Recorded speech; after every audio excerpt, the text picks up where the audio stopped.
Israéliens. Vous savez, Ben Gourion disait les plus vieux mourront et les plus jeunes oublieront.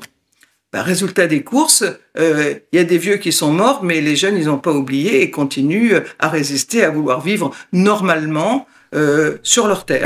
Olivia Zemmour, je suis présidente de l'association Euro-Palestine, qui existe depuis plus de 20 ans et qui a dans ses statuts la lutte contre l'occupation et la colonisation de la Palestine et également contre toutes les formes de racisme. Nous sommes dans une situation extrêmement grave. Il y a non seulement depuis 16 ans un blocus sur la bande de Gaza, c'est-à-dire 2 300 000 personnes, dont la moitié sont des enfants, qui est prise en otage par Israël, privée d'électricité, d'eau potable, de médicaments, impossibilité de sortir, y compris quand on est malade. Tout est bouché et ça fait plus de 16 ans et nos dirigeants n'ont jamais fait la moindre condamnation contre cette situation et d'une manière générale contre l'occupation et la colonisation. Je dirais même qu'ils les encouragent et qu'ils collaborent avec cette occupation. Il y a des gens à Gaza qui sont nés et qui aujourd'hui sont adolescents, adultes et qui n'ont connu que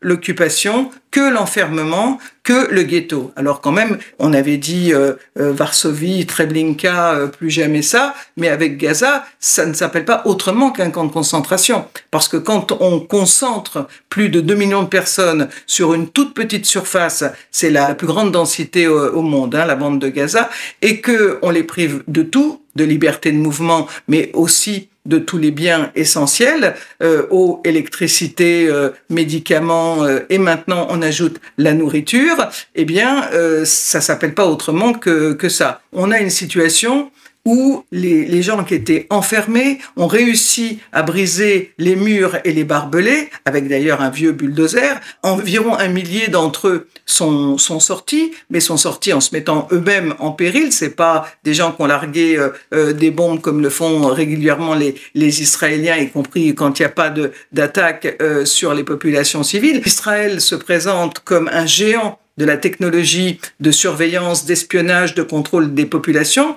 et ils ont rien vu venir. Or, ils l'ont forcément préparé. Ils ont mis un certain temps à le préparer. Je veux dire qu'ils ne sont plus du tout crédibles. Et ça, c'est une défaite, quoi qu'il arrive.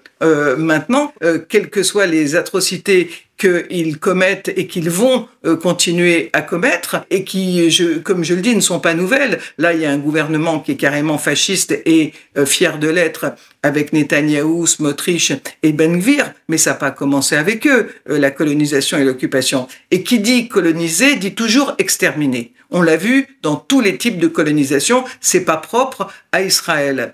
Donc là maintenant, je veux dire, il n'y a qu'une seule solution si on veut trouver une paix, parce que tout le monde parle de paix, mais la paix et la sécurité d'Israël ne sont possibles que s'il y a aussi la paix et la sécurité et la liberté de mouvement pour les Palestiniens. Parce que Israël viole depuis 75 ans toutes les résolutions de l'ONU, toutes les conventions de Genève, et personne ne dit rien. Du coup, je veux dire, ils avancent, et il y a une situation d'annexion de fait de plus en plus de territoires, etc.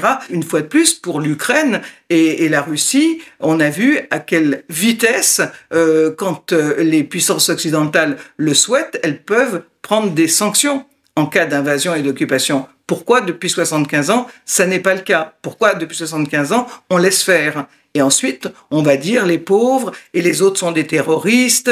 Et alors maintenant, carrément, ils sont pas complètement humains, ils sont moitié humains, moitié animaux et je ne sais quoi d'autre. Mais de toute façon, on les a entendus, je veux dire, les Israéliens, les traités de cancer, de rats, ça fait longtemps que ça dure. Faut à un moment se poser quand même des questions sur les responsabilités des uns et des autres. Et pour moi, les responsabilités, elles sont autant du côté de nos dirigeants que du côté de l'armée israélienne.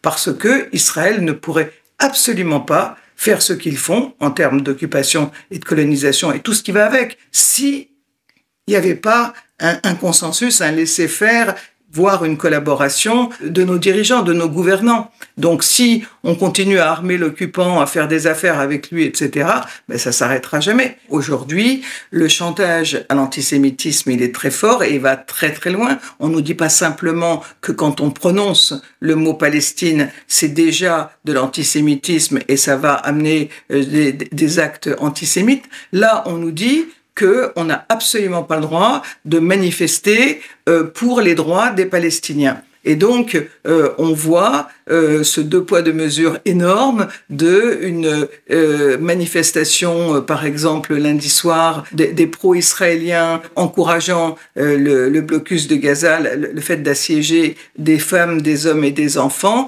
et la Tour Eiffel éclairée, et des interdictions de manifestation pour tous ceux qui ne sont pas d'accord et qui veulent que ça s'arrête et qu'il y ait qu'il y ait une justice, hein, parce qu'il ne peut pas y avoir de paix sans justice. La lutte armée dans une situation d'occupation est reconnue comme légitime par l'ONU et dans toutes les situations de colonisation qu'on a vues dans le monde, que ce soit l'Indochine, donc le Vietnam, l'Algérie, etc., on a toujours vu des insurrections armées de la part des colonisés. Donc, je veux dire que déjà, sur le plan international, la lutte armée, elle n'est pas condamnable. Ensuite, faudrait nous dire qu'est-ce qu'ils peuvent faire d'autre. Israël n'a jamais voulu d'accord de paix. Israël a fait une mascarade, une grosse farce au moment des accords d'Oslo, c'est-à-dire que pendant 7 ans où il y avait des négociations entre Palestiniens et Israéliens avec le grand arbitre américain qui était Bill Clinton, il y a eu un doublement du nombre de colons,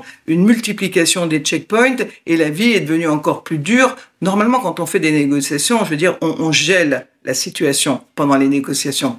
Ça n'a pas été le cas. Mais les Palestiniens, vous savez, Ben Gourion disait les plus vieux mourront et les plus jeunes oublieront. Résultat des courses, il y a des vieux qui sont morts, mais les jeunes, ils n'ont pas oublié et continuent à résister, à vouloir vivre normalement sur leur terre.